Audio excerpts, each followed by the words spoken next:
Three, two, one. Great. Hello, everyone. Welcome back to another webinar. Thanks, Paul. I'll be joining you today. We have Dr. Kurnu here. Hey, Dr. Kurnu. Hey, how are you, everybody? It's good to have you back. It's good to have Heather. What time is it where you are? Late. It's midnight. Guess where Heather is talking from? Where are you talking from, Heather? I am hailing from the United Kingdom. I'm in Southampton at the moment, which is nicely on the coast. And the rest of us are in Canada. So we have a great team tonight, and we're going to be talking about the liver. So I'm really excited about this. The liver is sort of close to the heart. Well, you know what? I'm going to be quiet and let you guys take it away, because I was looking through some stuff tonight. So this sounds really a lot of fun, and hopefully we'll learn something. Am I feedbacking everybody? Is it me? I think we can just try. Everyone, if you're not chatting at the moment, just...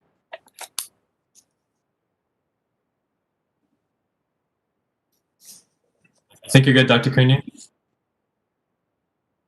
Are we good right now? Okay, we're good? All right, so right now I'm on, but if I start to cause noise, we'll have to mute me for a little bit. All this good technology, what I'm learning is that sometimes it works and sometimes it doesn't, and we fix it.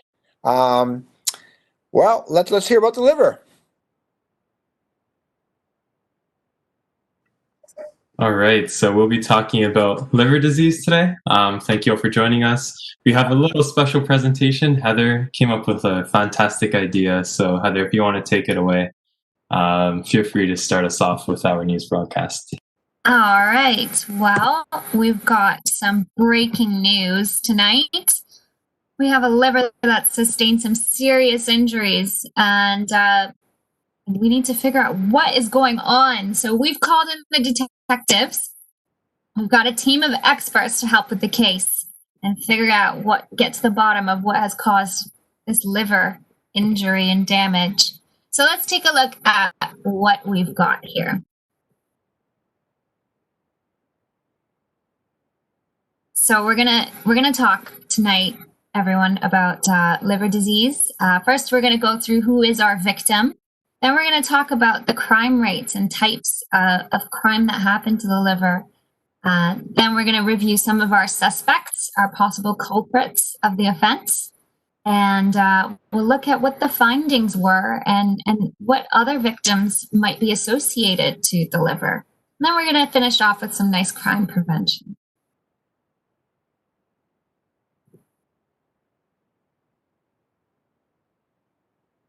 All right, so we can start off with talking about our victim, the liver.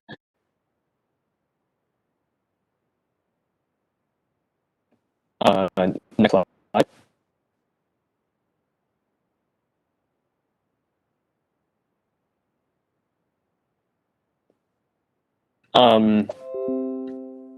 Next slide, Heather. Next slide. Yeah, so the liver does a lot of things in the body. Let's go through a few of its primary functions. So the first thing that it does is detoxification. So we like to kind of think of your liver as your body's primary waste system. Things such as drugs come through your bloodstream, and this is kind of where the liver is able to drop those things off and have waste byproducts leave the bloodstream so it can be cleaned. Another example is dead red blood cells, which can come through, and the liver actually recycles its waste products. So that's one key main function. Another is also storage and metabolism. So a lot of you guys may have heard of glucose. It's very important, and we hear of its implications with diabetes. Well, there's actually something called glycogen, which is basically like glucose, but it's like linked together. But your liver actually helps create those and create storage sites for glucose into glycogen. Also with fats and key vitamins, it also helps with the storage and metabolism of those. The third thing is kind of cool. It has to do with your intestinal system, but it's with bile. So bile actually helps break down the fats that you and helps digest them. So it's through a process called emulsification. But basically what it does, it helps break them down as you take fats in through your body. And then it also produces a few key things that are important not only to your liver, but also to the rest of your cardiovascular system, which we might get into later. But the first thing is it helps produce albumin, which is a key protein that's found in your bloodstream. It helps keep things in your blood because it kind of attracts the water that is found in your blood. So it helps maintain your blood pressure at normal levels. Then you also have the liver producing vitamin K. So vitamin K is very important as it's a molecule that's used in coagulation. Coagulation is basically thinking of when we have things such as bleeding. What helps clot that bleeding, help kind of like the damaged site, and build kind of like a fibrous coat to help stop the bleeding, right? So vitamin K is very important with that. So your liver helps produce that. And finally, a very important one, your liver is very important with cholesterol, specifically LDL cholesterol production. When we think about things like statins, right, especially Lipitor, for example, we think of that blocking the production pathway of cholesterol in your liver. So your liver is actually very important, has implications with so many other parts of your system, which is pretty, with your body, which is pretty cool. Next slide. Hold on for a sec. Go back for a second. So this liver thing is pretty important. So it's I always thought of the liver as being a filter, but I also realized that it really stores energy, glycogen, fat, and vitamins. It helps produce that. It helps your digestion. It produces proteins, coagulation, and it's also it's a central organ for cholesterol metabolism. So your liver has multiple roles here. So holy, you know what? We got to protect that liver because, if your liver doesn't work, nothing works. Yeah, for sure. All right, next slide. Yeah, so now we're going to go into a little bit of a Victm autopsy. So we're going to go through actually a brief anatomy of the liver. So we can see that there's a lot of blood vessels that take blood throughout your liver, and this eventually leads to the heart through the inferior vena cava and aorta on the top. But let's talk about a few of those things. So blood is actually coming through two different areas. The first one being your digestive system, such as your intestines. So through the portal vein, which is kind of like on the bottom, you can see a little blue vein sticking out from the bottom center. That actually helps take blood from your intestines and basically takes the nutrients, cleans it up before it goes to the heart. Then you also have a hepatic vein, which is a top, and that sends blood back into the inferior vena cava, which helps bring the blood back to the heart so it can be pumped out. You also have an arterial system in your liver. There's one important hepatic artery, which then goes into tinier hepatic arteries. And basically what this does, it supplies blood from the aorta to supply the liver tissue and help it perform its functions, the many of which we talked just a few minutes ago. And then finally, there's actually a very cool type of vessel that's found in the liver, and it's called a bile duct. Bile, as we talked about before, helps with the digestion of fats. So basically what the liver does is it pumps out this bile through this thing called the bile duct and helps it take it to the intestinal system so it can do its job with the fats over there. But big picture, really important to understand that there's a lot at play here, a lot of blood coming in and out. There's two different streams, one from your heart, from your aorta, and then also another stream from your intestinal system. So there's a lot of things going on here, and hopefully that breaks down a bit. All right, so let's get even closer. So the liver actually has a very cool histology, which is basically looking at things from the cellular level. So if you can look at the picture on the right, you can see that there are these things called lobules. They're actually hexagonal shapes. That's how the liver is actually divided. And basically in each of these lobules, there are these things called hepatocytes, which are basically liver cells. They perform all the functions we were talking about before. And each lobule actually, even if you zoom even closer onto the left picture, has that type of system where it has a portal vein, an artery, and its own bile duct to help things flow in and out of those lobules, whether it be through filtration or helping bring waste products out, or bile.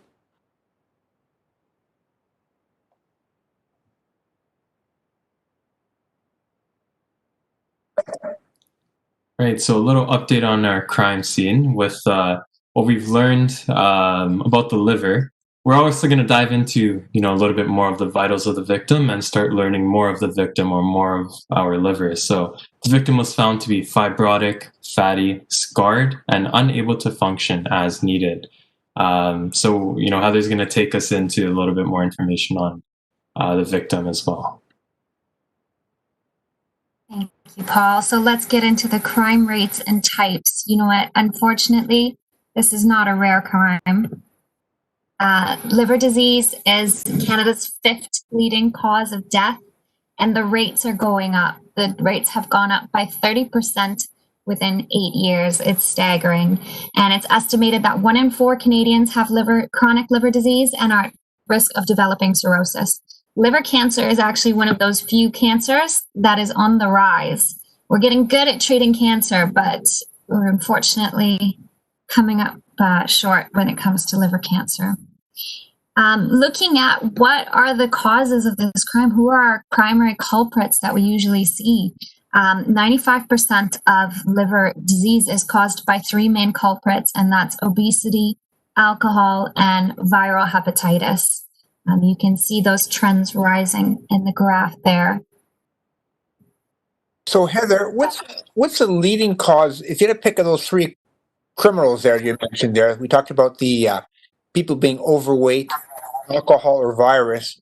What is the leading cause of liver cirrhosis? Liver cirrhosis means liver scarred, fibrotic. It's just not working, and it doesn't detoxify. It doesn't thin your blood. It backs up fluid. You get a big belly, and it's an awful way of dying because you die of so many problems. But what's now the leading cause of liver failure? So it's a bit of an unclear picture because there's a lot of overlaps between these factors. I can tell you that viral hepatitis is a safe third place, but it is between obesity and alcohol, which are 2 diseases of lifestyle, and a lot of times come hand in hand. Yeah. So I'm going to talk about that because I'm going to talk about the overlap of risk. Okay, so I think you're right. That in a second. But right now is that for many people, the leading cause of cirrhosis is how much you weigh. And that has a tremendous impact right now. And that's the one that's gone up a lot. Drinking, we'll hear about that as well. And we're getting better at treating viruses right now. So we're better at that. But how to lose weight and, don't think they drink too much. So, and we're saying that people are dying from liver cirrhosis, and alcohol is a big factor in this. So tell us more. Yes, so let me get into that. What is our most common victim profile? And really, it is men over the age of 65. It's a Homer Simpson who's dreaming about donuts, sitting in front of the TV, and drinking beer with his buddies. This just highlights the fact that this picture just looks very unhealthy. This is a disease of lifestyle, and that's why it is a growing disorder. And unfortunately, we are bridging the gap amongst men and women. At least I know that for a fact in the UK for liver disease. And it is becoming more common in younger population because of the rising rates of obesity. So let's look at our risk factors. It is primarily alcohol intake, which is what we saw in our crime scene here. History of obesity and diabetes, that's unfortunately present with our crime scene at the moment. A drug history, which is prescribed. There are prescribed medications that can cause liver cirrhosis. There are obtained liver drugs, which are over-the-counter medications, Tylenol being one of them that can cause liver damage if taken in overdose, and illicit drug use. So that's the illegal stuff. Autoimmune conditions are also at play. They're a risk factor as well, and a family history.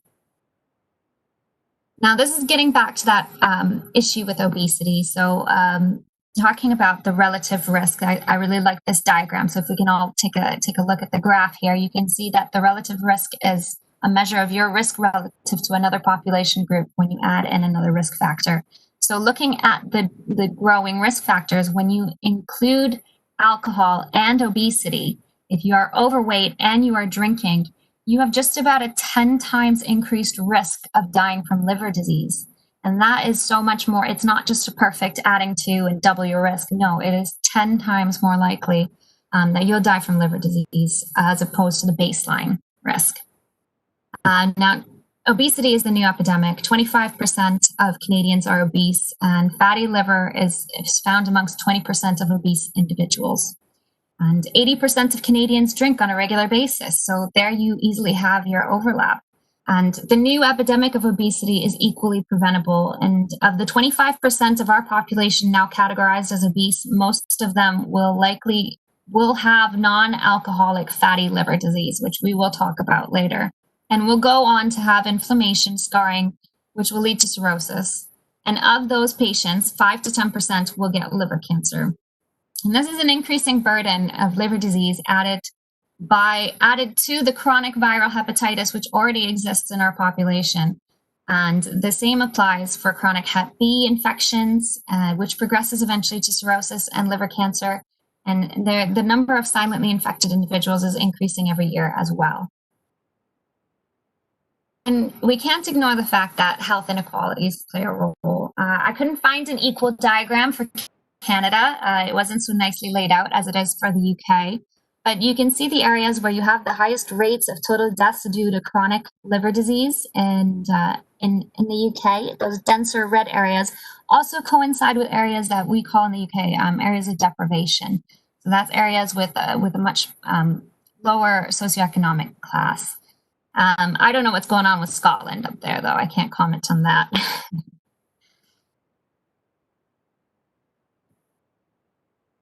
Getting to our suspects.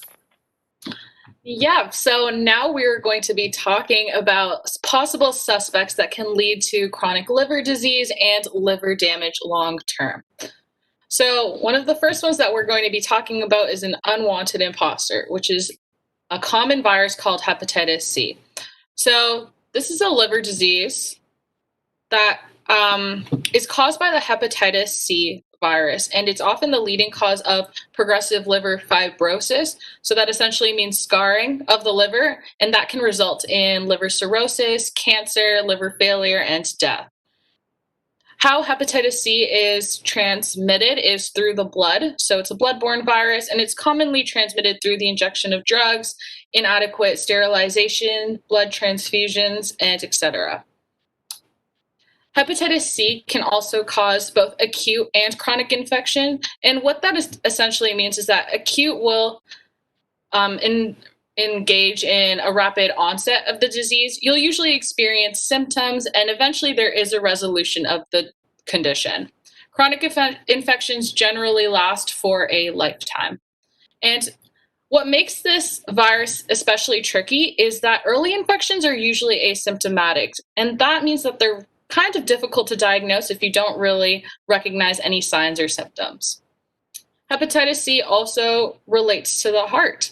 There have been mechanisms, both direct and indirect, that show an increase in CVD with patients that have hepatitis C. And some of the conditions that arise from hepatitis C infections include chronic inflammation, endothelial dysfunction, and invasion of the arterial wall. Hepatitis C also interferes with glucose and lipid metabolism. So this will directly result in insulin resistance, type 2 diabetes, and eventually atherosclerosis. One of our other suspects is something that is inherited. So this is a condition called hematochromatosis. So what hematochromatosis does is it's a toxic iron accumulation in the body. And eventually, this toxic accumulation can lead to organ failure. It's when too much iron builds up in your body. There are two types of hematochromatosis. The first is primary. So primary it starts in your DNA. So it happens when there's a defect in the gene. The most common type of gene defect is the HFE gene. However, there are other types that affect the storage and the transportation of iron throughout the body. Studies estimate that, well, this is according to the US population, 1 in 10 people in the US are hemochromatosis carriers. So if you have a family history of this condition, consider genetic testing. Secondary hemochromatosis, it results from another disease or condition which causes iron overload. So this can result from types of anemia, chronic liver disease, other inherited disease, and even oral iron pills or iron injections. The signs and symptoms vary greatly, so there isn't really a rigid list that you can adhere to when trying to follow up with this condition. However, they do include joint pain, fatigue, general weakness, and stomach pain. How it's diagnosed is through serum ferritin, and over 200 will result in the identification of hemochromatosis. and also the increase in transferrin saturation. So hemochromatosis also relates to the heart. So we're seeing a little bit of a theme here. All of our suspects are also affecting one of our other important organs, which is the heart. So too much iron in the heart can actually cause arrhythmias or irregular heartbeats. And studies have linked hemochromatosis to increased left ventricular wall thickness and increased mass, which can result in contractile dysfunction. Too much iron also causes something called iron overload cardiomyopathy. So it's a lot of words, but essentially it means you have an overload of iron in your myocardium, which is the heart muscle. And this results from accumulation of iron in the body in general. And it's often characterized by something called left ventricular modeling and chamber dilation. So that's essentially where it's affecting your left ventricle, and reduced left ventricle ejection fraction. So all in all, too much iron in the heart can cause arrhythmias and heart failure. So let's kind of go back one again. Let's just go back to this. Hemochromatosis or iron overload, you mentioned there's a genetic factor of that. So you can either be a carrier or you can get it. So if anybody in your family has cirrhosis of the liver, anybody in your family has had too much iron in the liver, you should be tested or thought about being tested genetically. The other form you mentioned is that the secondary form, and one of the secondary forms that is alcohol. Alcohol causes your body to retain iron. So this is actually kind of important. So iron is actually good for you a certain amount, and too much is toxic. So we measure by ferritin. Ferritin is just a measurement of iron store. The other interesting thing, it's a blood test. The other interesting part is that ferritin also, as we call, goes up with inflammation. It's called the acute phase reactant. So it doesn't always just mean iron stores. It certainly can be that. And then we use this something called transferrin saturation. So your doctors are able to actually judge whether or not you have too much iron on board. And the first phase is that if you drink, you can accumulate iron. And second, if you have genetics, that can affect that too as well. So the combinations are something to think about. And obviously, there's other forms as well. But these are big things. And the treatment for that is basically giving blood. I always encourage people to be blood donors. And one reason to give blood is to not have too much iron. And there was one trial, the trial I always wanted to do is that donating blood, the life you save may be your own, as well as that of others as well. So thank you for sharing about hemochromatosis. It's something we think about, and so thank you. No problem. With that being said, we're going to get into one of our third suspects, and this is the big bully, which is also known as cancer. So liver cancer starts when the cells start to change in the liver and become cancer cells. And there are two types of liver cancers. They're characterized as primary liver cancer and secondary liver cancer. Primary is simple. It starts in the liver. And the most common type of primary liver cancer is something called hepatocellular carcinoma. What happens is when liver cancer cells break away from the liver, they can enter and travel through the bloodstream because the liver is largely responsible for filtering most of the blood away from the rest of the body, as Praveen mentioned. And liver cancer usually develops in patients with liver cirrhosis. Secondary liver cancer is cancer that metastasizes or spreads to the liver from a different origin. Symptoms of liver cancer can also vary, just like our other suspects, but some of them include unplanned weight loss, poor appetite, stomach pain and swelling, an enlarged and hard liver, and itchy yellow skin or progressive jaundice. The liver and liver cancer also relates to your cardiovascular system. Metastasis of cancer to the heart is extremely rare, and it only happens in severe cases of liver cancer, but it definitely can happen. And cancer patients as a whole are often at an elevated risk of dying from cardiovascular disorders and related disorders. Other complications from liver cancer include portal hypertension. So what Praveen was talking about is the portal vein is a really important part of the liver, and it will carry blood from your small intestine to your liver. And complications in this can be kind of severe, but they are important when it comes to liver cancer and diagnosis. So what portal hypertension means is that there's high blood pressure in the portal vein. And the clinical significance of this high blood pressure can be measured through something called the hepatic venous pressure gradient.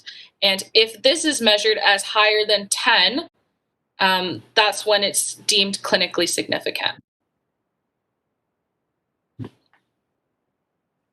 Okay. Another suspect for our injured liver could potentially be drugs as well. So, like Praveen mentioned earlier in the presentation when he was talking about the functions of the liver plays a really important role in metabolizing and detoxifying most things that are in your blood. A huge chunk of your blood, if not all of it, does end up passing through the liver. And so a lot of these things will reach the liver in some time or another. With that being said, drug-induced liver injury is a rare adverse drug reaction. It is quite rare, but it can still have detrimental effects. It is a leading cause of acute liver failure in developed countries. So again, this is where you can take a drug and it just doesn't sit well in your body. It can have a lot of side effects and end up causing liver failure. So it can be caused by a variety of medications, including non-steroidal anti-inflammatory drugs. So these are things like your ibuprofen or acetaminophen, so your Advil and your Tylenol. It can be caused by some antibiotics. It can be caused by some herbal or dietary supplements and a whole chunk of other medications. So just because you're taking these medications does not mean that you're going to develop liver failure. It's just in a very small subset of patients, they can't sit well with these medications. Statins is on that list of medications that could cause this reaction. However, it is extremely rare. So statins are overall deemed really, really safe medications. So statins themselves are the most frequently prescribed medications in the world. And they produce cholesterol-lowering effects and they have their effects in the liver as well. So many of you watching will be on statin medications. They are life-saving medications and life-prolonging medications.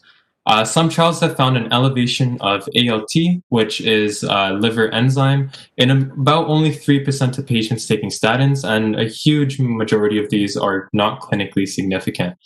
A lot of these will end up resolving, so your liver enzymes will return back to normal after a little bit of time as well, and this time is called accommodation.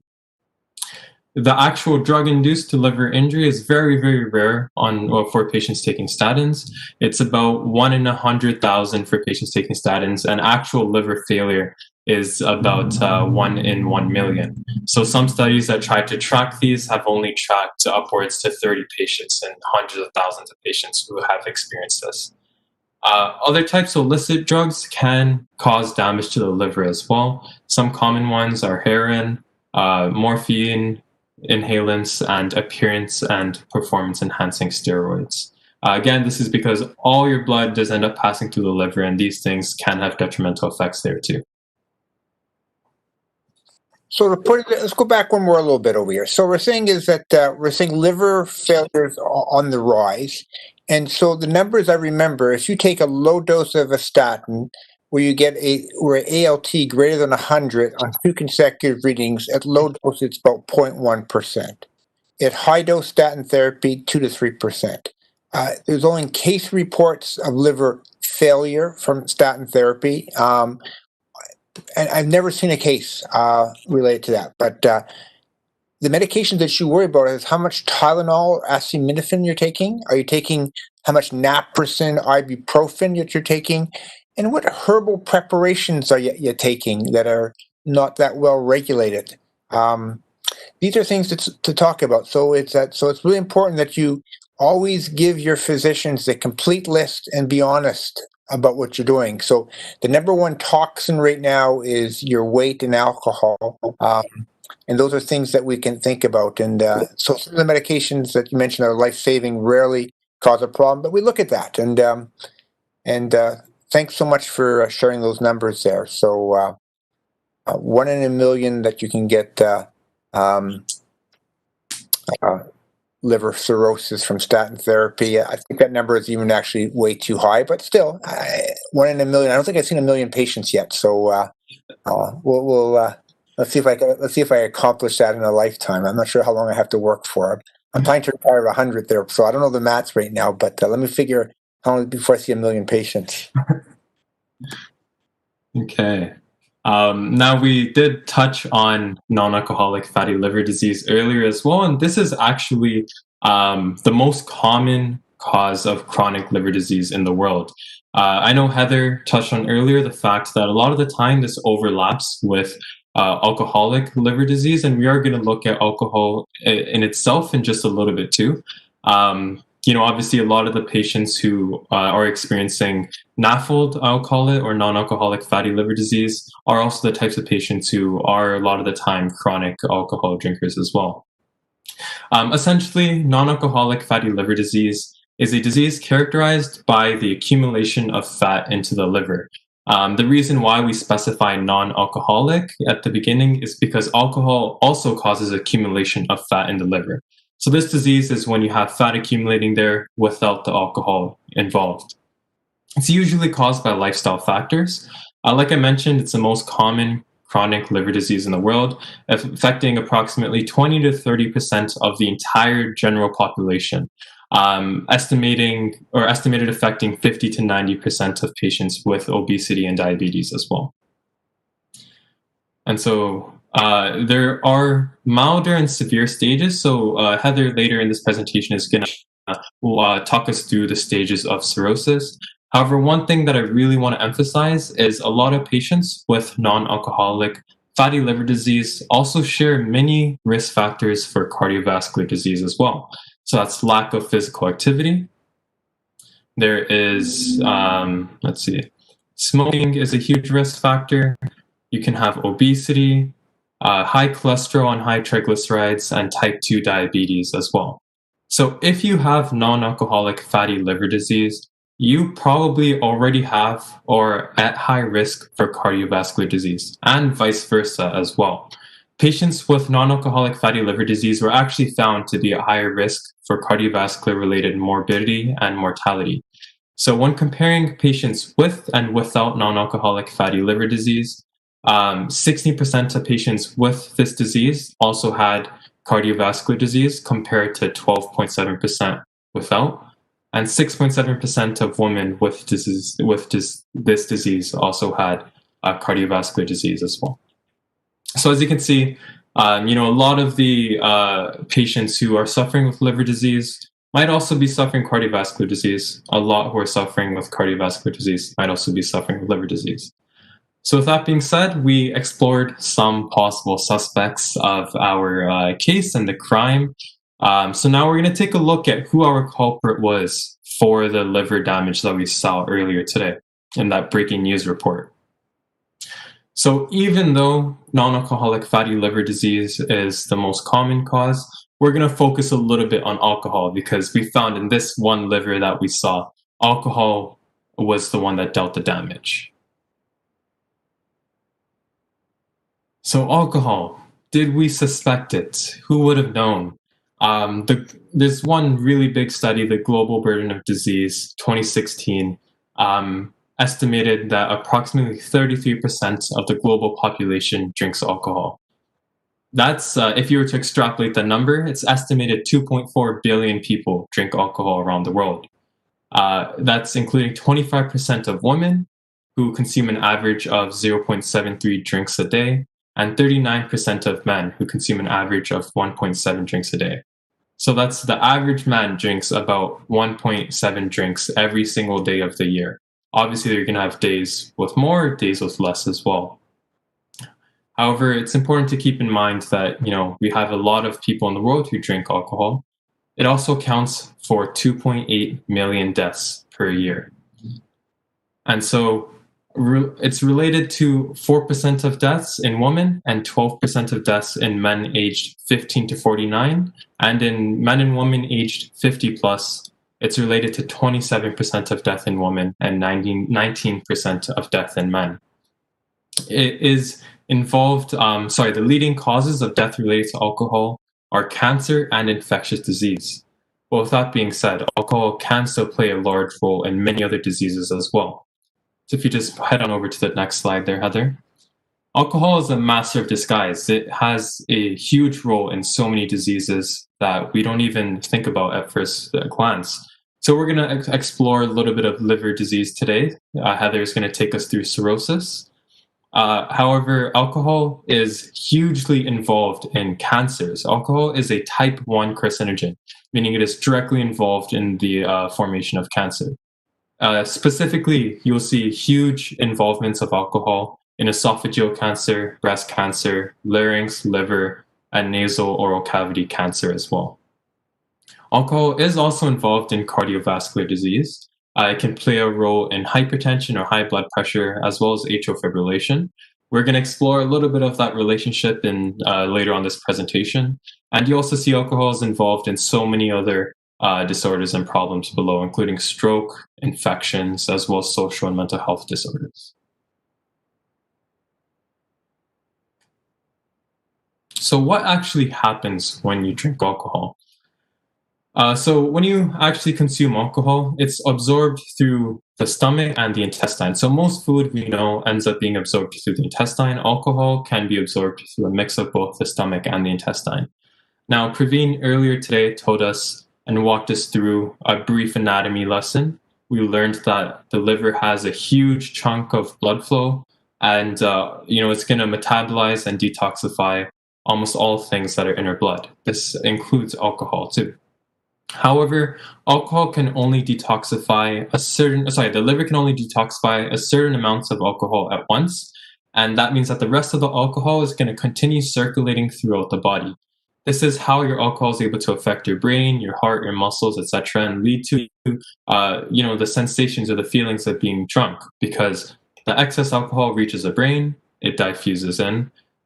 Your body can start feeling warm as well because it reaches the muscles and a whole bunch of processes. However, alcohol can actually damage the liver through oxidative stress.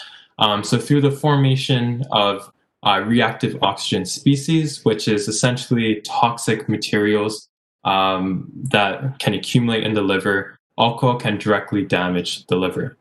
Alcohol can also damage the liver through inflammation. So you can have a whole bunch of immune cells coming in, your white blood cells marching into your liver and causing mayhem there because of the consumption of alcohol. So altogether, alcohol promotes fat accumulation in the liver. It increases your triglycerides and causes dyslipidemia. So it not only increases fat in the liver, but it subsequently also increases fat floating throughout your blood as well. And all things considered, chronic alcohol intake can cause a vicious cycle of liver cell death. And we hear that the liver tries to regenerate. However, when there's so much cell death due to chronic alcohol intake and so many attempts of regeneration, it eventually fails, leading to fibrosis or hardening of the liver. So this is what occurs with chronic alcohol intake. Now, I have a quick quiz for you. How many drinks of alcohol is beneficial for your health? Option A is 1 drink of red wine every day. Option B is 5 to 7 drinks of alcohol per week. Option C is 2 drinks of any alcohol a day, so a total of 14 drinks a week. And option D is no alcohol, so that's 0 drinks. I'll wait for about 15-30 seconds so you can formulate an answer in your head. Some of these options might seem particularly familiar as well. So let's just give them a little bit of time, Heather, and then we'll move on to the next slide. I'm curious what people have to say about that, because at one time we said, red wine was good for the heart. Do we still feel that way? Just it's a type 1 carcinogen. I hear the liver damage. So let's find out what people think. Okay. If anyone has any thoughts, please feel free to either unmute yourself and share or leave a message as well.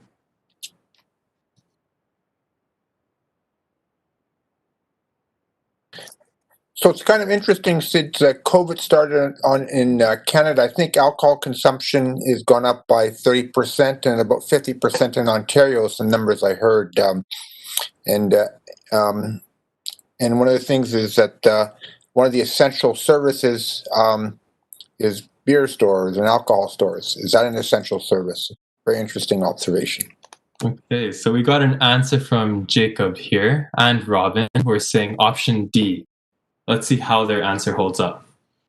Okay, so Heather, you can move on to the next slide there. Let's explore this a little bit. I spoke about earlier, alcohol consumption is responsible for 2.8 million deaths across the globe and contributing to many various causes of death. So that study that we looked at analyzed 28 million people. So that's 28 million people from 195 countries and found that the healthiest level of alcohol consumption was 0 drinks of alcohol per week. That's 0 drinks of alcohol per week. Now, this is, might come as a shock to some of you who've heard drinking a cup of wine or a glass of wine every day could be helpful. We'll explore that in just a little bit as well. So like I said, alcohol is a type 1 carcinogen. Sorry, I just like to stop and say congrats to Robin. And I think it was, Jacob who got the answer right there too. But yeah, so alcohol is a type 1 carcinogen, meaning it's directly involved in the progression of cancer and formation of cancer. And so it's and cancer itself is the leading cause of alcohol-related deaths. There's a strong association with other causes. The strong association of alcohol with other causes of death offsets any potential cardiovascular benefit that we might have previously observed with alcohol. So I'm going to rephrase that one more time. A lot of you might have heard in the past that a cup of wine or a glass of wine every day is good for your heart. But this study found that the association between alcohol and cancer and the association between alcohol and infectious disease overwhelms any positive association that it could have with cardiovascular disease. And this association, so like I said, it's the leading cause of cancer, that was in developed countries, including Canada as well. This analysis also found no protective effects of low levels of alcohol consumption in both ischemic stroke and diabetes, contrary to popular beliefs. Additionally, alcohol can have effects with atrial fibrillation that we're going to dive into later on in the presentation. However, I just want to emphasize one more time, due to the reason that it's associated with cancer, infectious disease, altogether 0 drinks of alcohol is recommended at this point.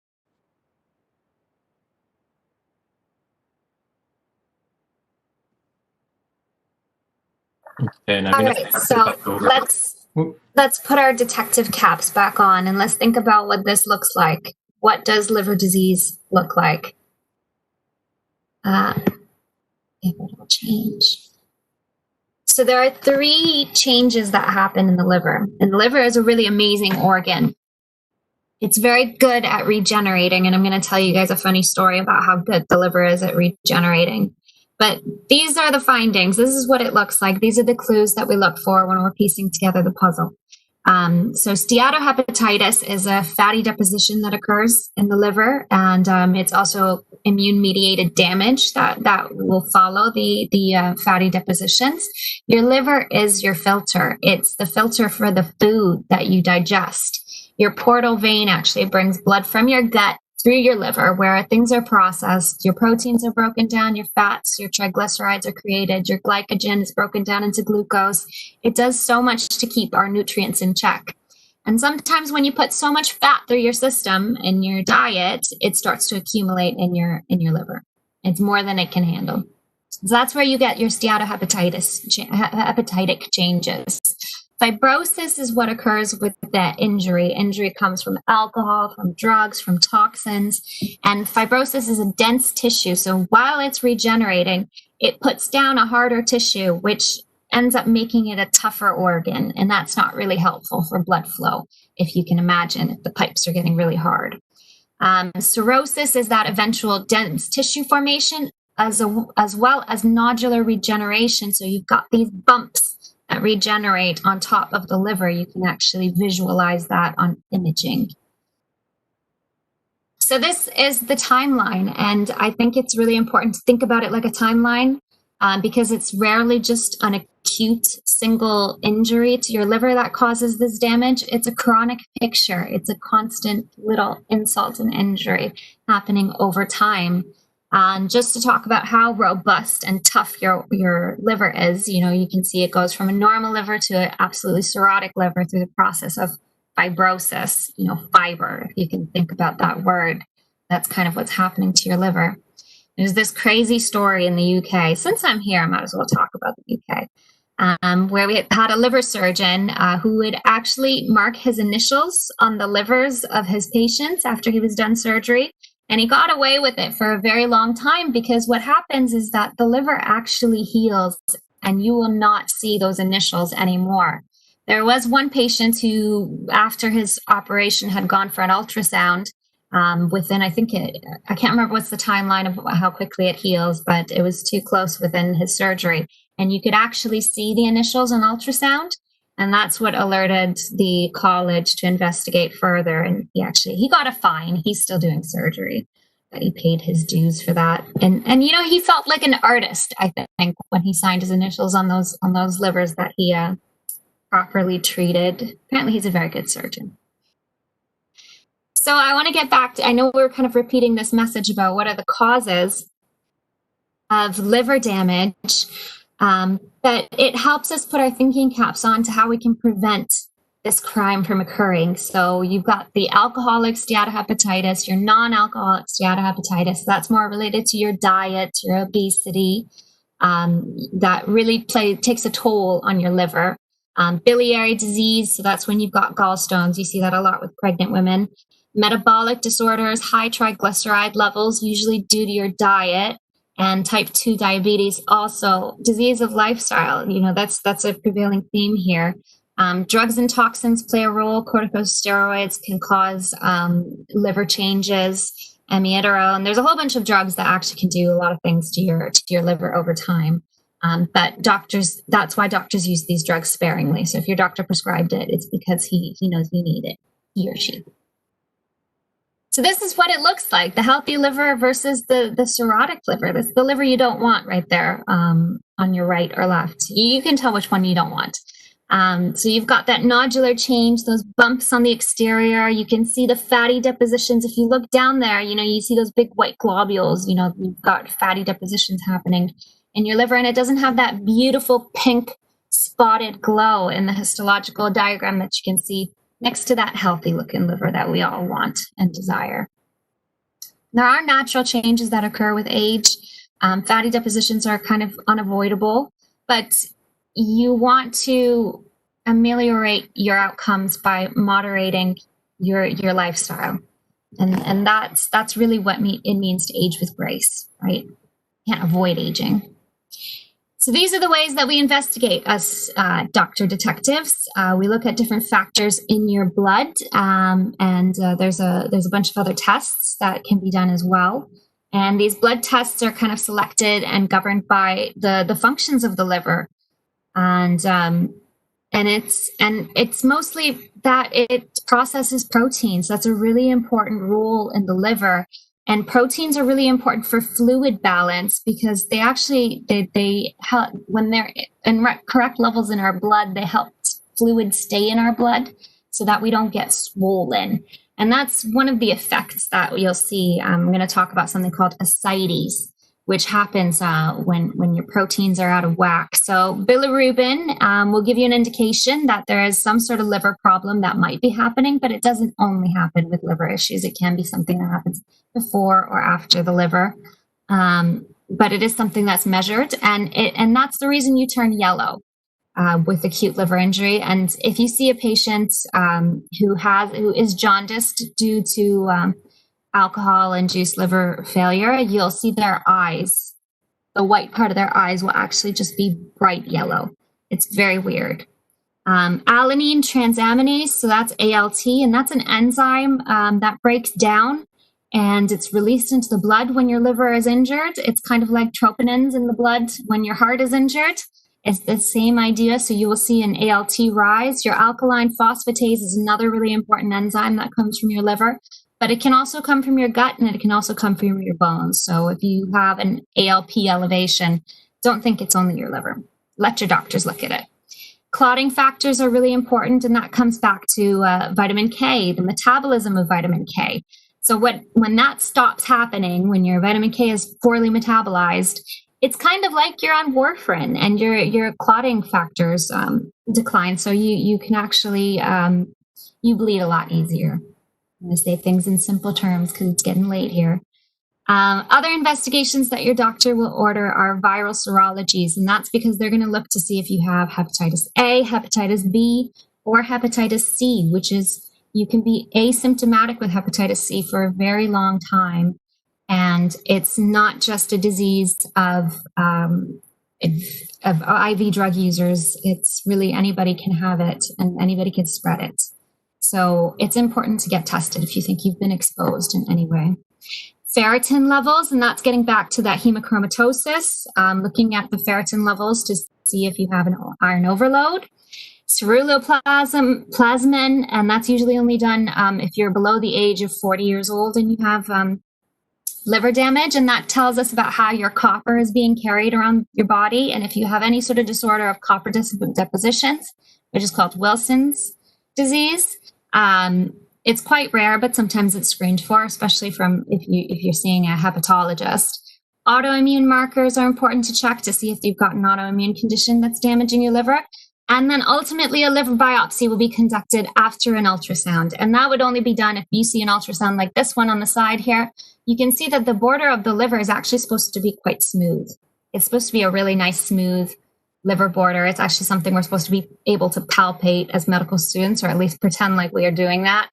Only on skinny people you'd really be able to feel it, but you can see that nodular texture, those bumps there, that's not normal to see on an ultrasound. So that's when a liver biopsy would be done to really get a picture of what it looks like in there. There are three main long-term consequences of cirrhosis. You can live with it until you don't. Liver failure is the probably one of the first problem or the last problems you might have, and that is that failure of your blood-liver metabolite exchange. So thinking about the liver as a filter, not just for what's already in our blood, but also what we ate. It's the filter for the food that we eat. And when you have that exchange of the nutrients that you're digesting, the failure of those metabolites from your metabolism, that can get straight into your blood, and it can also cause some deficiencies. Portal hypertension is when that pipe to your liver from your gut gets blocked up because your liver is so fibrotic and so tough that you have a lot of resistance for getting blood into your liver. And that's when you get something that we call variceal formation. So that's your body surviving. Your body always tries to survive. So to get the blood and to decrease the pressure that's on the system because it can't get through your liver, it's going to make new vessels. And those vessels are going to go to your esophagus, to your stomach, or straight to your abdomen. And it's going to bypass the filter system that your liver has in place. So a lot of those metabolites are just going to go straight into your system, which can cause another issue I'm going to talk about in a bit.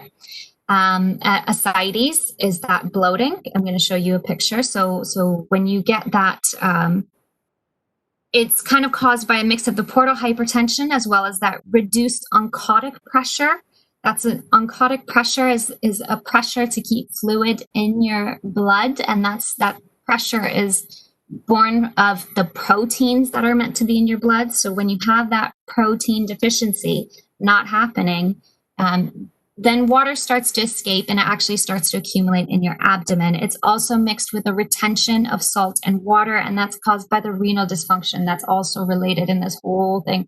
And we didn't even get into the picture of what happens to your kidney with liver damage, but there are more than one victim here. It is really a systemic picture. And liver cirrhosis is a liver carcinoma is also a serious condition with a 5-year survival rate of 18%.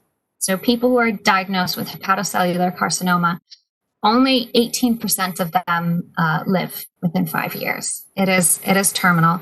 And that, though, I have to say, it's compared to what it used to be 40 years ago, it was only 3%. So it used to be far more fatal, but that's still a very stark number.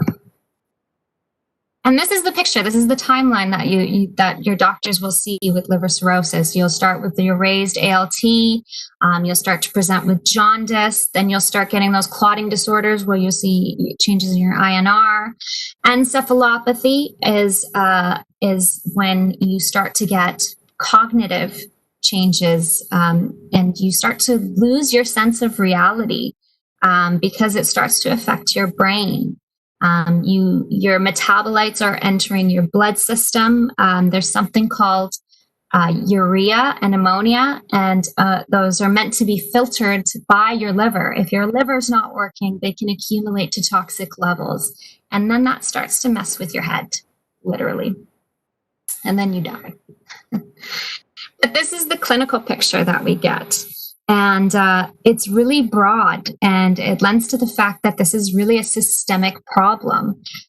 This rash that occurs, I can't even explain to you why. Spider nevi, we're meant to always be able to identify them, and they can happen on your chest. You'll see the jaundice will appear in the whites of your eyes, gynecomastia in men, or breast atrophy in women. So gynecomastia is the growth of breast tissue.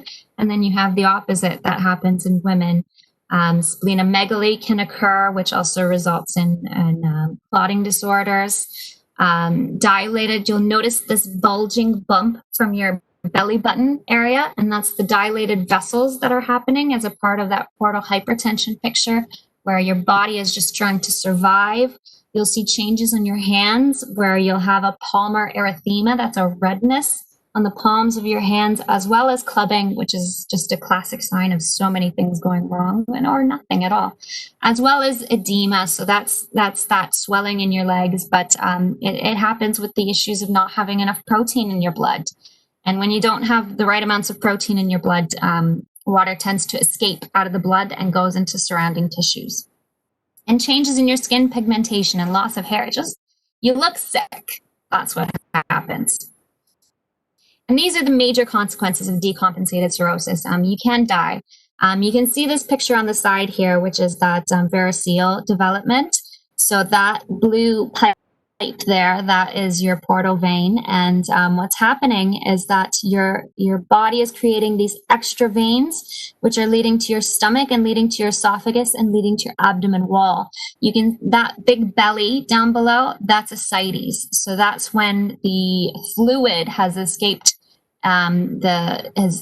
into your abdomen where it's collected, and you get this picture of a massive belly.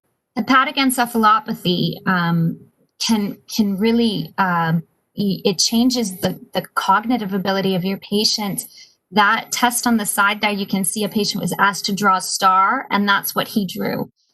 So it really it's very hard. It's very difficult to see. And I want to talk about some of the causes of this type of decompensated picture. So it's usually brought on by an acute precipitating event that occurs in a picture of already chronic liver disease. And this can be getting an infection when you have chronic liver disease, which can lead to sepsis. This can be brought on by drugs. This can be brought on by a bleed, because those varices, those additional new collateral supply or methods of relieving the pressure in your portal system to your liver, they can easily bleed. They're not the most robust vessels, and you already have a bleeding risk because of your liver disease. Volume depletion, so that's when you're really dehydrated, and sometimes that can happen in hospital when you're overly diuresed. So that's why maintaining a good fluid status is really important. And you can see actually at the bottom, one interesting feature is something called a liver flap, and that's when your hands actually just can't stay up. They continually flap, and that's possibly due to the effects that's happening on your brain, sending weird nerve signals. So let's get into our second victim.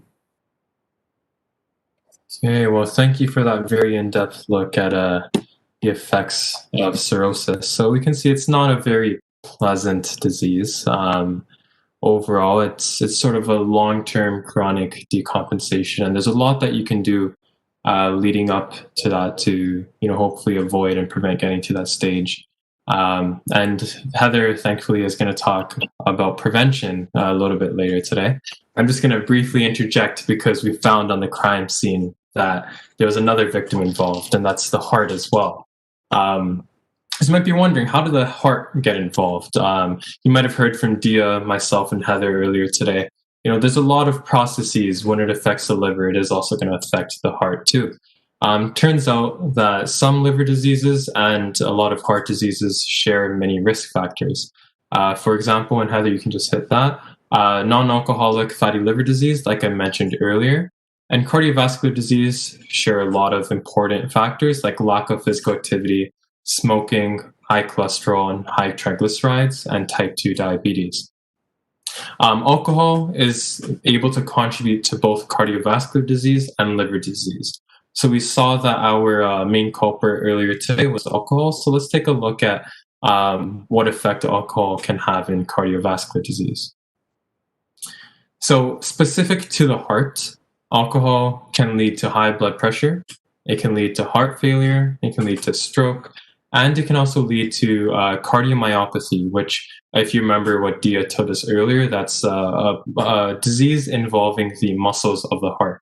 So there's actually a disease called alcoholic cardiomyopathy, which can be very dangerous. It can result in obstruction of your blood flow sometimes, and at some points even result in sudden death as well.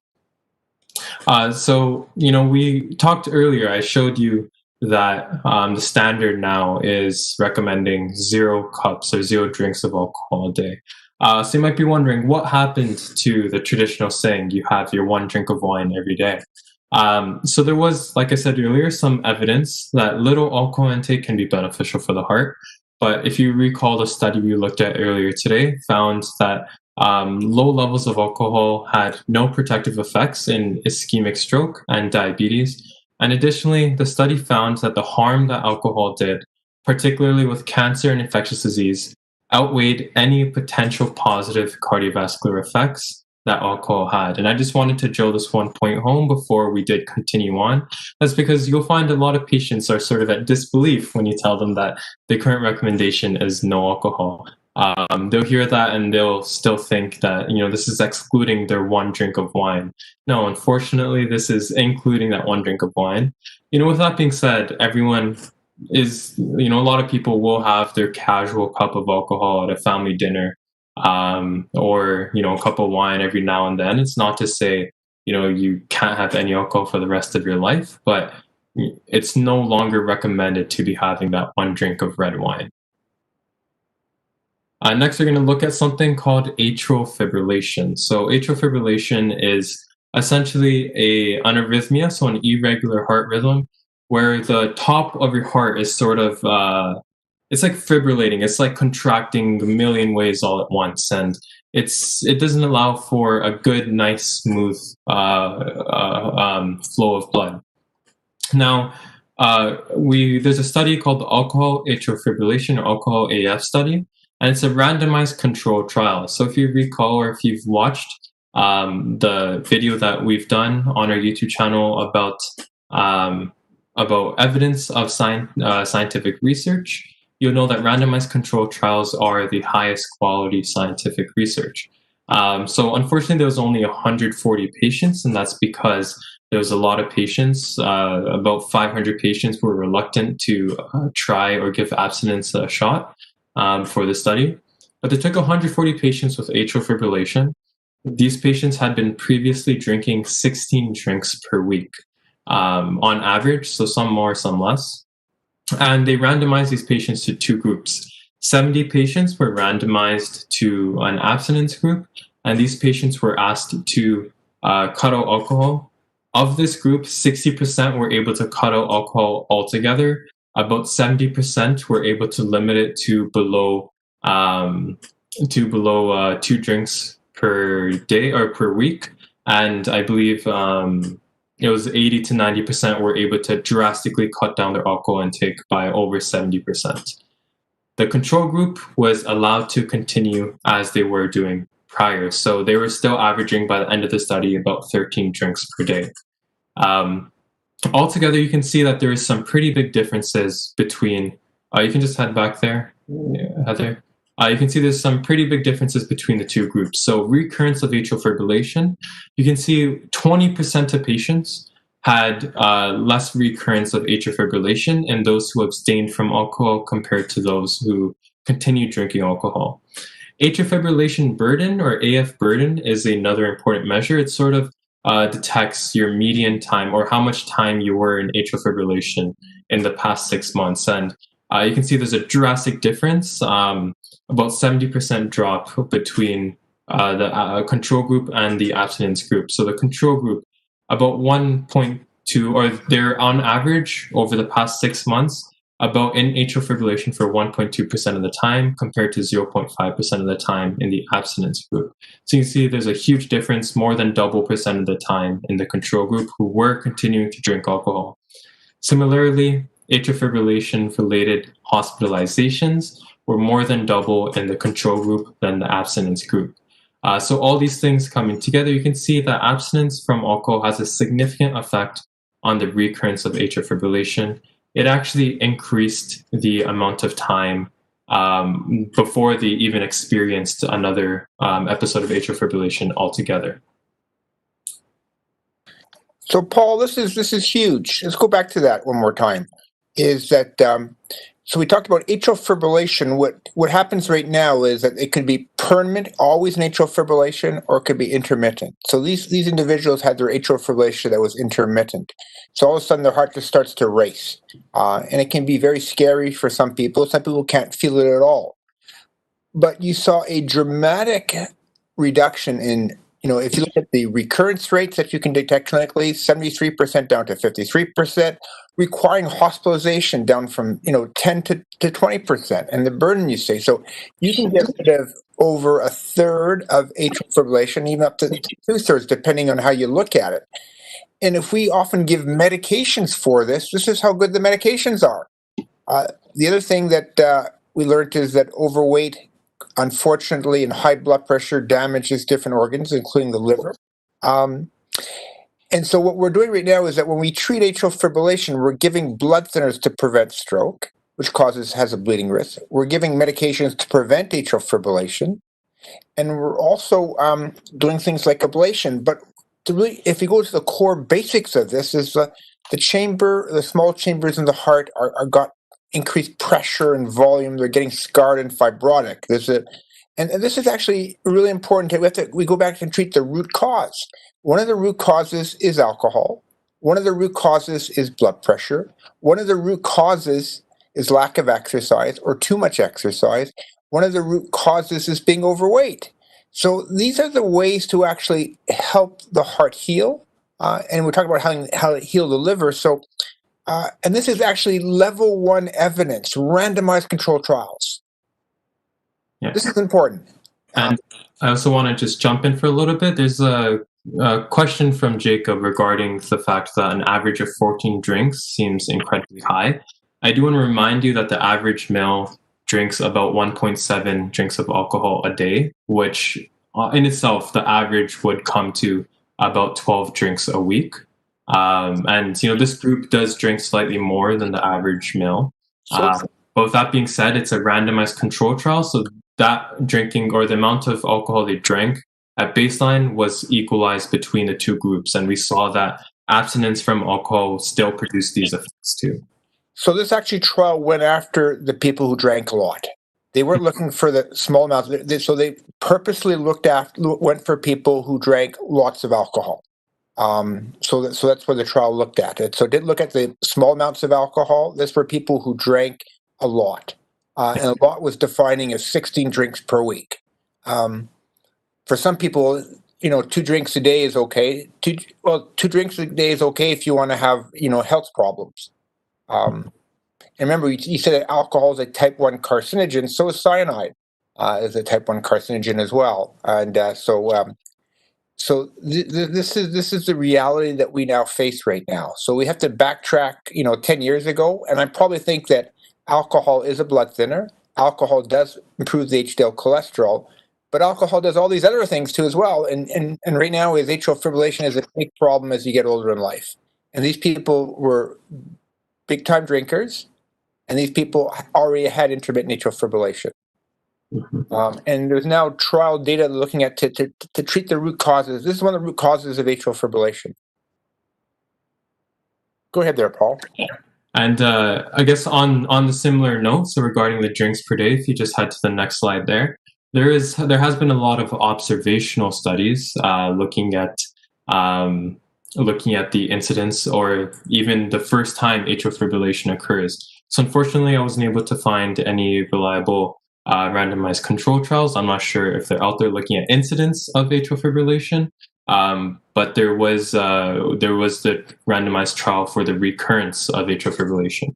But even with that said, so compared to those who drank less than 1 drink per day, you can see the risk of individuals developing atrial fibrillation for the first time as well. So between 1 and 6 drinks per day had a 1% higher risk. 7 to 14 had a 7% higher risk. 15 to 21 had 14%, and over 21 drinks per week had a 39% higher risk compared to those who had less than 1 drink per week in developing atrial fibrillation. So, and this is incident, this isn't recurrence. So you can see there does seem to be a dose response curve. The more you drink, the worse it is for your heart. There is a lot of mechanisms, or there is a lot of research into the mechanisms behind this. It could interfere with the structure of your atria, including dilation of the atria as well, which is the upper chambers of the heart. So altogether, it just looks like, I know this is observational data, so it's not the highest quality evidence, but it's the best we could do when looking at these trends right now. And, it just looks like alcohol is just not healthy for the heart in terms of your atrial fibrillation as well.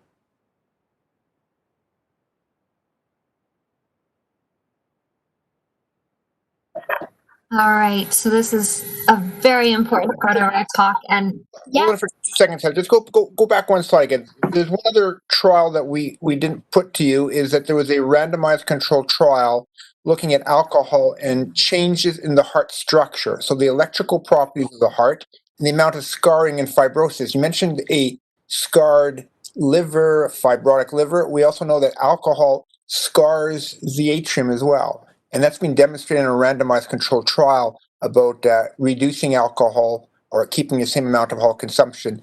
It just retards the rate of progression. So it can scar the liver, it can scar the atrium, cause some fibrosis, and changes electrical property of the heart, leading to atrial fibrillation. And atrial fibrillation leads to Alzheimer's disease, leads to stroke. And so now alcohol is associated with Alzheimer's disease as well. makes sense. All right, so Thanksgiving, everybody. Oh yeah, it's Thanksgiving. Don't drink. So talking about crime prevention, and really the main focus of crime prevention is your alcohol intake and diet and lifestyle, obviously. But talking about alcohol, and our 3 main tools for crime prevention is our own behavior. Legislation plays a big role. It's a public health measure, and it has huge effects. And addressing health inequalities, which is a really complicated and difficult area to fix. But vote appropriately. And so talking about legislative methods, and I just want to get back to that burden of alcohol. And it's the global burden that Paul was talking about, and by the WHO was found to be about 9.2% of global burden of disease is attributable to alcohol, with a higher proportion in developed countries. And the causal relationship has been established between alcohol use, liver disease, epilepsy, poisoning, road traffic injuries, assault injuries, several types of cancers. It's not just liver cancer, and many other acute and chronic health outcomes. And alcohol is estimated to be the 3rd highest risk factor for disease and disability globally. and the highest in the WHO Americas region. So that's us, really. And so there was this study of a legislative experiment where in 2013 in BC, they looked at whether periodic increases in the minimum alcohol prices would be associated with a reduced alcohol attributable hospital admissions. So their measure of outcome of whether they were successful is looking at how many admissions were due to alcohol. That's a very down the scale result of alcohol consumption. So really, you're hoping if you're reducing admissions, you're reducing a lot more that happens before then too. And what was actually found was that a 10% increase in the average minimum price of all alcoholic beverages was associated with an 8.9% decrease in acute alcohol attributable admissions and a 9.2% reduction in chronic alcohol attributable admissions in a 2-year period. And that's actually a pretty big number. And a 10% increase in the average minimum cost was about 10 cents. And that prevented about 166 acute admissions in the first year and 275 chronic admissions 2 years later. So that's a lot of lives helped by a little bit of a price. Another legislative area that to be looked at is food portioning. And controlling those food portioning and sizes at fast food restaurants. One initiative that already passed and went through is that all restaurants that have a certain amount of restaurants, they have to have a certain amount of locations, have to state what their caloric intake is, how many calories are the foods that you're choosing to eat. So you're making a more informed decision, at least. You're still making the decision, but at least now you know. So talking about tips for a healthy liver, and that's not just we're not just talking about alcohol here, but that obviously you want to drink alcohol in moderation, and that moderation is meant to be 1 drink per day for women, and men get an extra one, so up to 2 drinks a day for men. Heavy alcohol drinking is considered to be 8 drinks a week for women or 15 drinks a week for men. So that's about 2 per day. So that goes over your minimum amount. And then, beyond that, you're considered to be drinking excessively. And it will have an impact on your health if you continue that type of behavior. It's those chronic little insults that keep happening to your liver. Because your liver is really robust. It'll regenerate if it has a short one. But if you keep hurting it, it's not going to recover. Avoiding risky behavior, getting vaccinated, obviously, from your hepatitis B's, and making sure your children are vaccinated too. Using medications wisely. Don't mix drugs and alcohol. Don't mix your prescription medications and alcohol. Be careful. Keeping your food safe. Food poisoning is never fun. Taking care with aerosol sprays. So your liver is vulnerable to toxins. And that's kind of the theme of these next 2 pieces of advice. Protecting your skin when you're using insecticides or toxic chemicals. If you are somebody who's in an industry where you are exposed to these sorts of elements, take the necessary precautions to be careful. Don't overload your body with toxins. Avoid contact with other people's blood and body fluids. I think that's just good, sound advice. And this is a big one that comes with a lot of changes, but maintain a healthy weight. And to maintain a healthy weight, the best way to do it, exercise regularly and eat great healthy food. Food can be delicious. Healthy food can be delicious. Now, let's get back to alcohol. And how do you know if your drinking is possibly a problem? Alcohol is very culturally condoned, and it can be a normal part of many of our lives. But sometimes we get used to a certain norm, but that's not a norm. That's too much. So if you're drinking more than 15 drinks per week, that's too much. If you're experiencing health problems related to your alcohol consumption, you might have a problem. Or if you are unable to function without alcohol, then there might be something serious going on. The signs of addictions are that you feel a compulsion or a craving for alcohol. You persist, you keep drinking despite the fact that you get evidence that this is hurting you. You still continue to return to the drug or the alcohol. It takes primacy over your priorities. You start to prioritize alcohol over your family, over your friends. it becomes difficult to control. When you feel like it's taking the handle of your life and you are drinking even though you don't want to, then that's an issue. If you find that your tolerance is increasing, where you need to drink more to get to the same level of drunk, there might be a huge problem. And if you're feeling withdrawal effects, then there's a serious issue. And I can't highlight enough how much the withdrawal from alcohol can be deadly. And the reason that it's deadly is because with chronic alcohol use, your brain adjusts to having that much alcohol. And alcohol is kind of like an anti-epileptic medication in a way. And if you take it for a very long time, your brain gets used to that. And when you suddenly take away that alcohol that was working to reduce seizures, even if you don't have seizures, you can actually have a seizure from the withdrawal, and that means you can die from that seizure. So that's why alcohol withdrawal is very dangerous. There's a lot of drugs that actually you will not die from the withdrawal. It would be awful. You can withdraw from heroin and survive it, but you can't withdraw from alcohol very easily. You need help from a physician and get that help. So here's my tips, and this is where my great one-liners come in for how to curb your drinking, because I know drinking is very culturally normal. I'm in a country where drinking is very condoned, and it's considered to be, they call it the social glue of the UK, but really I feel like it's the social lube, because it helps them feel more comfortable and they talk with each other and they drop all the politeness of being British and they start to feel themselves. So that's part of the allure of alcohol. It's that social lube, and it helps them relax. So here are some ways that you can curb your drinking and hopefully bring it down to a 0 like Paul was recommending. So put it in writing, make a list of the reasons why you want to stop drinking, like feeling healthier, sleeping better, improving your relationships.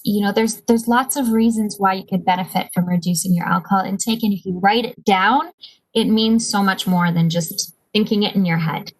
Write it down and have it out there. Set a drinking limit. When I looked up these pieces of advice, it said set a drinking goal, but I think the goal is the wrong idea here. You don't need to reach your goal, but have a limit and make it a firm limit. No more than 1 drink a day. Keep a diary of your drinking. And this also helps you measure your progress. So if you see, I used to drink a lot more and now I'm drinking less, I'm doing a good job, I feel great. It motivates you to keep going. That's why progress and measuring your progress is really great to help you stay on track. And don't keep alcohol at home. Accessibility is everything.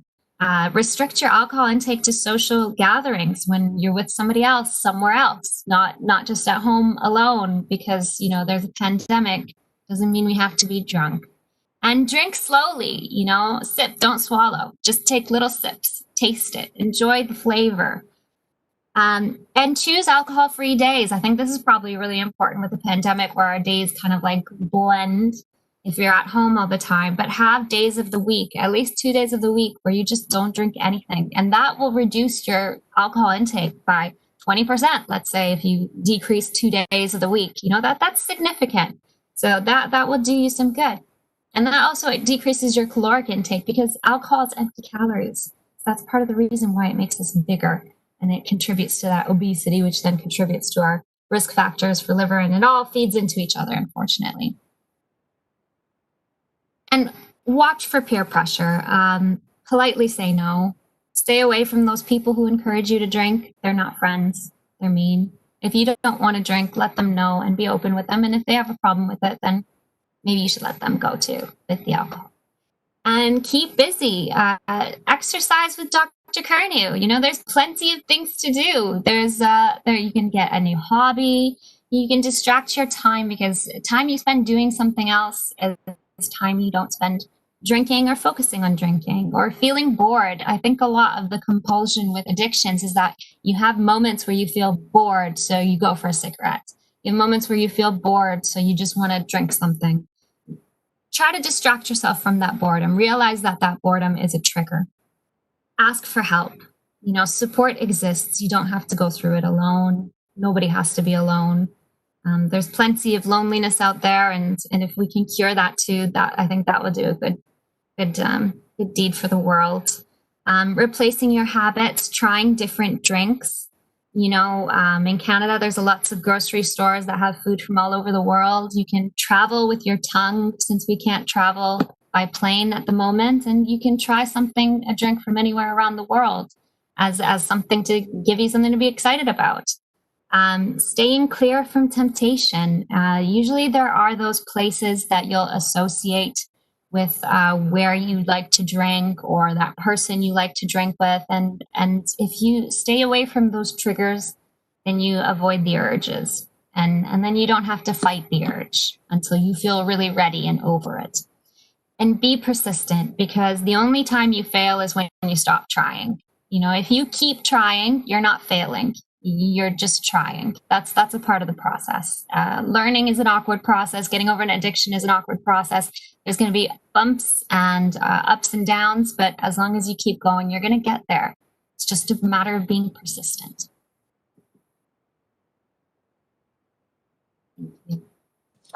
Wonderful. So what I learned today is that the liver is an amazing organ. It involves cholesterol metabolism, triglyceride metabolism. It's involved in blood clotting. It's involved in your immune system. It's a filter. It's a storage area. These are just some of the functions. So when it fails big. And the problem for most of us is that you can lose about 80% of your liver and not know anything is wrong. It's when you lose that last 20%, you start to go into liver failure. And it's far too late, and your body can no longer probably regenerate. So there's so many things that can damage the liver. Yes, there are medications. Yes, there's, I remember, from Tylenol to naproxen and to ibuprofens. And it seems like the injury is sort of like a concussion to the head. The more blows, the more insult to the head, the more likely you're going to suffer. The more insults that you get, and one of the biggest insults right now is you mentioned the lifestyle changes. Weight gain has become a bigger problem. We've gotten better understanding immune diseases where your body attacks itself. We've gotten better at treating hepatitis. So hepatitis C can be eradicated at this point in time. What we haven't done a good job is our lifestyle changes. It's hard, but it's important. Now, it's interesting, is alcohol good for you? As Paul was telling us, is that alcohol is direct carcinogen, so any degree of carcinogen agents can affect the liver, the esophagus, the pancreas, the breast, all sorts of organs. And one of the things too is, erectile dysfunction has become a bigger problem. And you mentioned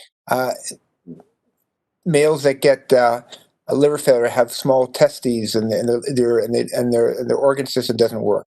Women lose sexual urge and things of that nature, and desire when the liver can fail. So there's really no safe limit of alcohol to look at that. And how much should you drink? We said if you're pregnant women shouldn't drink alcohol, so it's not good for pregnant women. Why is it good for the rest of us? Now, yes, alcohol has some very enjoyable effects. It's very social. It's very, very helpful. I will say that probably a safer amount of alcohol is probably 4 drinks a week for females and 7 drinks a week for males. Is that the right number or not? It's a reasonable number, because women are more susceptible to the effects of alcohol, including breast cancer. So think about what you're doing, but also the weight and the exercise. Are you drinking too much? Well, ask the people around you who love you. If they're concerned about your drinking, you're probably in trouble. If you need to have a drink first thing in the morning, if you're a binge drinker, I just drink once in a while more than 5 drinks. That's a marker for potentially bad things to happen to you.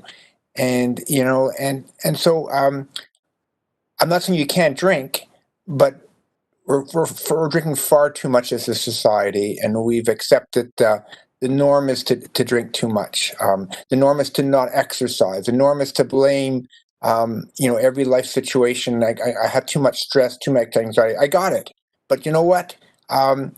My anxiety is when I see people out there that are just not taking care of themselves as well. So as you point out, Heather, you're saying is we're not may not always successful, but we can enjoy the journey. And I'm enjoying the journey, trying to be healthier. I'm going to have my good days and bad days, and don't be hard on yourself. If you get angry when someone talks about alcohol, you probably have a serious drinking problem. Because if people are concerned and they're expressing that concern and you're getting mad, that's a bad sign. I'm going to leave you with one number, and then we'll post this at some point in time. This is in Hamilton. It's called Alcohol, Drugs, or Gambling. The number is 905-546-3606. So that number is 905-546-3606. These are wonderful people who have tremendous experience about drinking. There's Alcoholics Anonymous, your friends, neighbors, but I don't want to say the liver. I don't want to dwell on alcohol. Alcohol, if you're a skinny individual with low HDL cholesterol, then maybe a drink will be good for the heart. But if you're like most of us trying to lose weight, have a triglyceride problem, having problems with insomnia, alcohol will put you to sleep, but it will wake you up a couple hours later. So it's not the right solution. And you guys did a wonderful job. I learned so much, and I want to thank you guys and gentlemen and ladies for such good information and very important.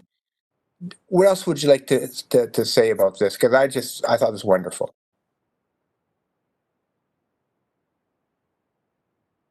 If anybody wants some help, you can talk to us. You can email at drcurnier232gmail.com, and we just talk, and we can move forward about that. Go ahead, guys. Yeah, I just want to jump in and say, it's not an easy task to quit alcohol, and that's why we do want to support you in this journey and attempt as well. So like Dr. Kearney mentioned, you can call Hamilton, the Hamilton Alcohol Gambling. I've sent the message with the phone number in both the WebEx and the YouTube. If you do feel like you or someone you need could benefit from it. If you don't want to go through perhaps a more formal system and you just want someone to talk to, we do have volunteers who can help out with just helping you get a better plan for your health in general, whether it's your diet, your exercise plan, or anything like that, because we do believe that helping you achieve your lifestyle goals is important to your health too. And I'd just like to thank everyone who contributed. So Heather with her great idea and very detailed information on liver cirrhosis, and Dia and Praveen as well. And Heather, if you have anything else to add, you can go for it. You guys are amazing.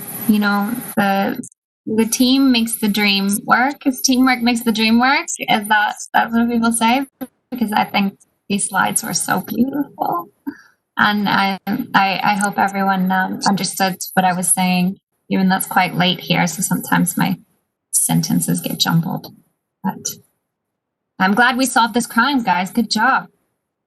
Yeah, that was great. So, Dr. Kearney, if you want the last word, otherwise I could go for it. So being healthy is hard work. And, at one time we said that, the salt is bad for you. Then we heard that sugar is bad for you. Then we heard that fat is bad for you. Now we hear that alcohol is bad for you. What's left? Well, fruits and vegetables, more beans. And, while I was sitting over here, I got my kale, I got my spinach, I got my tofu, and now coffee is a good food. I got to my weight at 165 pounds. It only took me about 60 years to get here, and I'm trying to maintain this. And so it's hard work. And tomorrow morning, playing tennis at 7:00 in the morning. Anybody wants to do a bike ride? We'll have to call some patients. I try to get a tennis game tonight, but no one wants to play tonight. I still got too many patients to call and different things to go. And if I get out in time before midnight, maybe I'll do some stairs, or maybe I'll fall asleep in my office. But we'll find a way, and enjoy the process, and don't be so hard on yourself. So the liver is a vital organ. It does so many things, and there's so many ways of damaging it. It's interesting that liver failure has gone up so much. And there's so many ways to protect it, and I want everybody to think and reflect. I just want to wish everybody a wonderful holiday. and don't eat too much, don't drink too much, go for exercise.